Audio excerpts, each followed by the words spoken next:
Right. Tell me, like, what was a day like in law for the kids listening, for people to understand, what was a day in the life of a law student?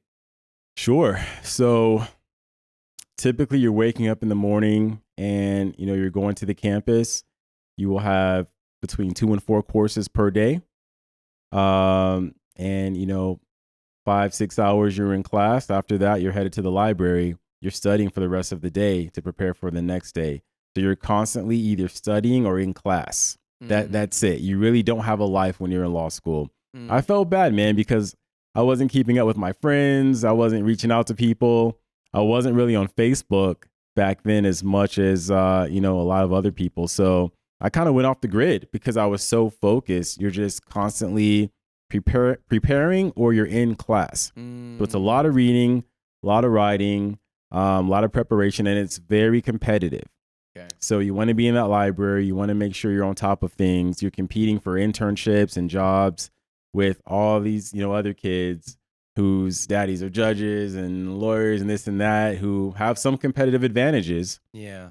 And you're trying to hang in there with them, man. So it was fun, but it was definitely nonstop competition to prepare yourself for the next level.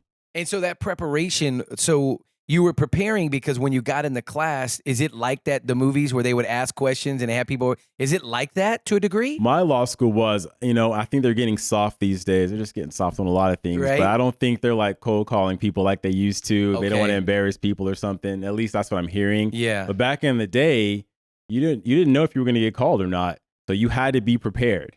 And if he called you and you didn't know what was going on, yeah, you would get embarrassed. You would get embarrassed. So you always had to be on top of your game. Yeah. And, you're reading hundreds of pages a night, man. And, you're trying to understand and dissect Supreme Court cases and all kinds of complex things.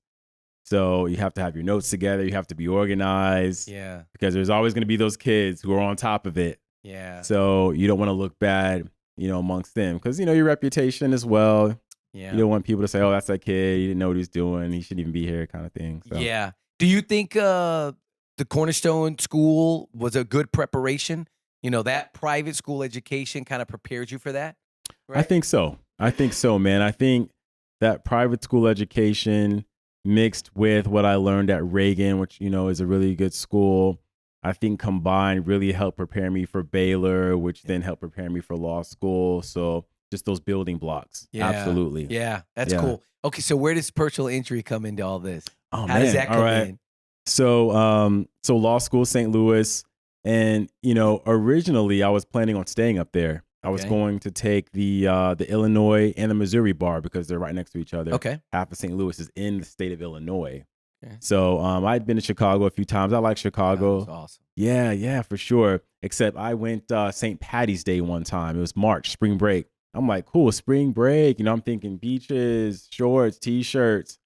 It was like 20 degrees, man. Yep. I had to go buy a hat, some gloves, like a scarf. It was freezing, but they still had that river dyed green and they were still out there with their bagpipes, man. They had a huge parade in the freezing weather. I'm like, all right, I'm going back to Texas. Yeah. I can't do this. But that being said, I graduated, I think like 2 days after graduation, got the U-Haul, packed up, came back to San Antonio. And so you didn't have anything in play at that point?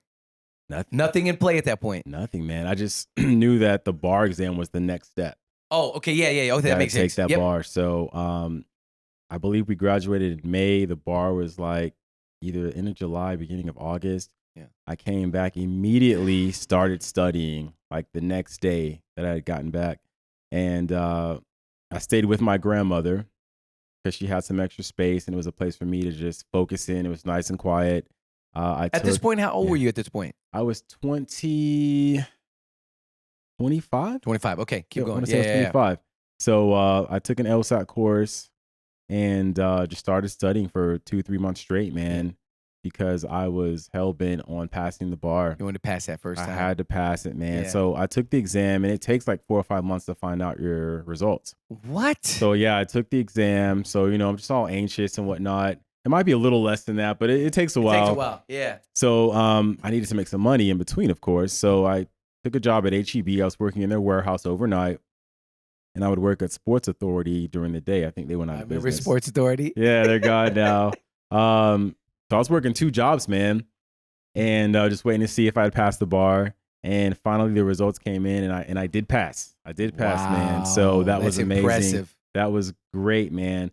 But next step, now you got to find a job. Yeah. All right, you're a licensed lawyer, but now good luck getting a job. Yeah. And I was competing with a lot of lawyers who had been laid off previously. We had just come from a recession. What year was 'Cause this? this was 2011. Oh yeah. Oh So yeah. 2010, all that, man, a lot of layoffs. So That was the year I started Luxury Home Magazine. really, wow. Yeah, that was the year 2011. Yep. Awesome. Yep. Good year. Yeah, it was a great Good year. year, man. Yeah. So like there was a lot going Yeah. on in the economy. So those lawyers were re-entering the job market. I was this baby lawyer trying to just, get some experience. And a lot of these employers wanted lawyers who had prior experience. So it was really hard finding people who would take someone like me. So I had passed the bar, still working at HEB, still working at Sports Authority, man, as a licensed lawyer. Yeah. Very humbling experience. Some of the guys were like, what are you doing here? You said you were a lawyer? I'm like, don't ask. But I wanted to be in Houston or Dallas. I was like, I'm a big city dude. I'm getting out of San Antonio. Houston, Dallas, that's where I need to be. And I wanted to do like corporate law, business law, something like that. Okay. Originally, I wanted to do sports law.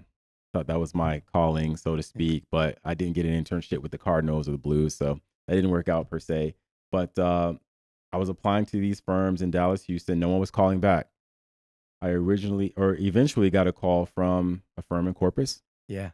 And I think the first time I was like, Corpus, I'm trying to like Corpus scale up. Christi. Corpus Christi, man, city by the bay. That's right. I'm like, I'm trying to scale up. Corpus, I don't know about that. Right. And I was, just kind of waiting out. And then I actually was contacted by them again. Yeah. And I was like, you know what? I need to take a job. So I went down there on my birthday with my mother to interviewed with a few people, ended up getting the job. Yeah. And I started like a week later. And the rest is history, man. That was personal injury law that I first got initiated into. Yeah. And who was it with? You got to tell everybody who it was with. It was with a man most people have probably never heard of him. They've never heard of him. Yeah, Tom Henry, Thomas J. Thomas J. Henry. Thomas J, man. Wow. Yeah, that's where it all started for me. That's really cool story. Yeah, that's where I was first, putting those fires. Yeah. That's where I was trained up. That's where I was instructed, where I was taught. And that experience is really why I'm here today, sitting in front of you. If it wasn't for that, I wouldn't be here, man. So I'm very grateful to Mr. Henry and to all those who were willing to give me a chance, when a lot of other people wouldn't, and were willing to give me their time and help instruct me on how to be a lawyer, how to be a trial lawyer. So I owe everything to that experience. That's really cool. You said he became like a mentor, during that process. What is it that, what do you take away from it? The biggest thing you take away from working there and being able to experience what you experienced? Wow, just, being a boss. I learned how to be a boss, man, because you're wearing so many hats. There's so many things going on. At the end of the day, it all falls back on you. And learning how to handle that, because you've got the business side, but then you've got the lawyer side. Those are two completely different ways of thinking. So learning how to manage all that, learning how to grow a firm, learning how to manage staff, learning how to market, just so many different things I learned, man. And I mean, that was another law school right there. Seriously. That trained me to be a lawyer more than just being in law school, to be honest. And just learning how to think about things in life in general. And then also balance, learning how to do all that while still having a family, which is no easy task either. Yeah. So just so many things I was observing and absorbing as well, that I can credit to him. Yeah. Now, absolutely. Advice for, somebody that's out there that is, let's take somebody that's thought about law school. Yeah. Advice is for somebody that's thought about, maybe they're in college and they're in that position of like, maybe I should be a lawyer, maybe I shouldn't be. What would be your first piece of advice to anybody that is maybe thinking about that journey? Talk to a lawyer. Find a lawyer, talk to him or her, go by their office, pick their brain, ask as many questions as you can, try to develop a relationship with one of them, try to have one of them mentor you to some degree. And they will give you a lot of knowledge and information to help in your decision. That's going to be better than reading a book, going on Google, YouTube, whatever. Talk to a lawyer. Let them personally tell you what you're going to experience and how it is from their point of view. Yeah. Talk to a few lawyers if you can. I love that advice.